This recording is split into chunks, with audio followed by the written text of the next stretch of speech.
Quelques éléments de critique de la ville générique. Alors aujourd'hui, dans les grands projets des bailleurs de fonds internationaux et dans la manière de faire la ville, dans la fabrique même de la ville, au quotidien, dans les standards qu'on utilise, on est dans la production aujourd'hui en Afrique subsaharienne d'une ville générique. Finalement, ce sont les mêmes acteurs internationaux, les mêmes doctrines internationales, les mêmes grands groupes qui vont fournir et qui vont faire cette ville qui devient finalement une ville générique. Et je pense que c'est le contraire qu'on doit faire aujourd'hui, c'est repartir des spécificités des populations, de la société qui vit, en sachant qu'il y a une diversité de ces sociétés. Et ça, c'est le moteur même du projet urbain, c'est la diversité et non le côté générique où on aurait une solution qu'on pourrait mettre à peu près partout. Et donc aujourd'hui, en Afrique subsaharienne, on produit à peu près la même ville partout. C'est les mêmes programmes internationaux avec les mêmes bailleurs de fonds qui ont leurs mêmes procédures. Et finalement, tel ou tel bailleur ne sont pas si différents que ça. Ils produisent à peu près le même type de ville. Et c'est là contre qu'on doit se battre, s'il faut se battre, bien sûr. Mais c'est contre cette production de la ville générique et faire un retour à une ville spécifique, à une ville ancrée dans son territoire, une ville ancrée dans son identité, une ville ancrée dans la société qui y vit, pour qu'on ait véritablement à nouveau, puisque c'était le cas il y a très longtemps, qu'on ait à nouveau la superposition du cadre spatial et du cadre social.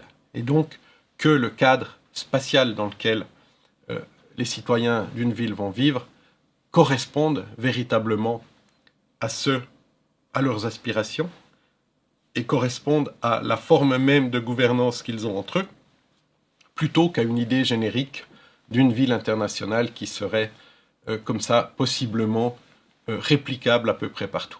Donc les modèles qu'on applique sont dans tous les cas faux. Alors parfois ils fonctionnent, parfois ça percole à tel ou tel endroit, mais souvent on vise à côté.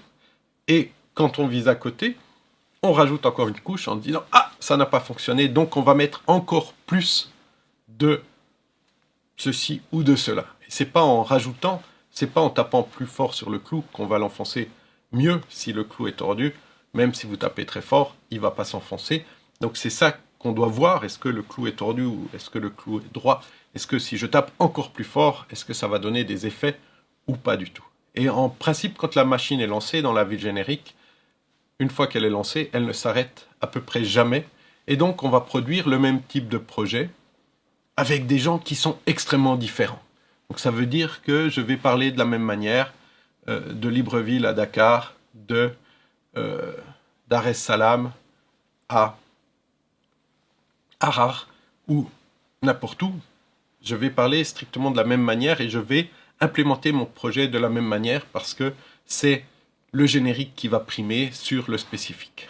Et on doit renverser ça, on doit retourner totalement ça pour refaire venir du spécifique, pour que un projet à Libreville, un projet à Yaoundé, un projet à Abidjan soient des projets uniques et qu'ils aient exactement la forme même, dans la gestion de projet, mais dans la spatialité qu'ils vont créer, qu'ils aient véritablement la forme qui appartient à la société qui y vit et qui va le mettre en œuvre et qui même va le développer. Donc ça, c'est très important.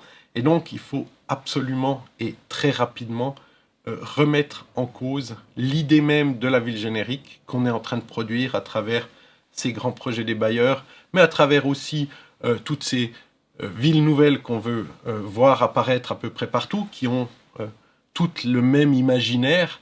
Il faut redéfinir quel imaginaire on veut, il faut rediversifier, respécifier, repartir d'un contexte qui est un contexte local, basé sur la société, sur une économie, sur une morphologie et sur un climat. Et c'est les 4 éléments comme ça fondateurs sur lesquels on va, c'est les 4 ingrédients de notre recette sur lesquels on va commencer à pouvoir reconstruire pour s'éloigner petit à petit de cette ville générique qui ne produit rien. Et je pense qu'après dans certains pays 50 ans d'indépendance, puisqu'on part à peu près toujours de cette idée-là que c'était autre chose avant, ça reste encore à discuter, mais ce n'est pas dans ce cadre qu'on va le faire ici, mais simplement pour dire que finalement, les améliorations n'existent pas vraiment. Il y a quelques modèles qui ont été mis en place, mais qui montrent leurs limites très très rapidement. Et donc, il est urgent de redéfinir, en utilisant notre ingrédient, nos 4 ingrédients de base, de redéfinir un petit peu les termes même de ces spécificités pour partir véritablement et définitivement de la ville générique qui, pour l'instant, n'amène aucun résultat probant. Voilà, c'était quelques mots sur cette ville générique. Je m'arrête là.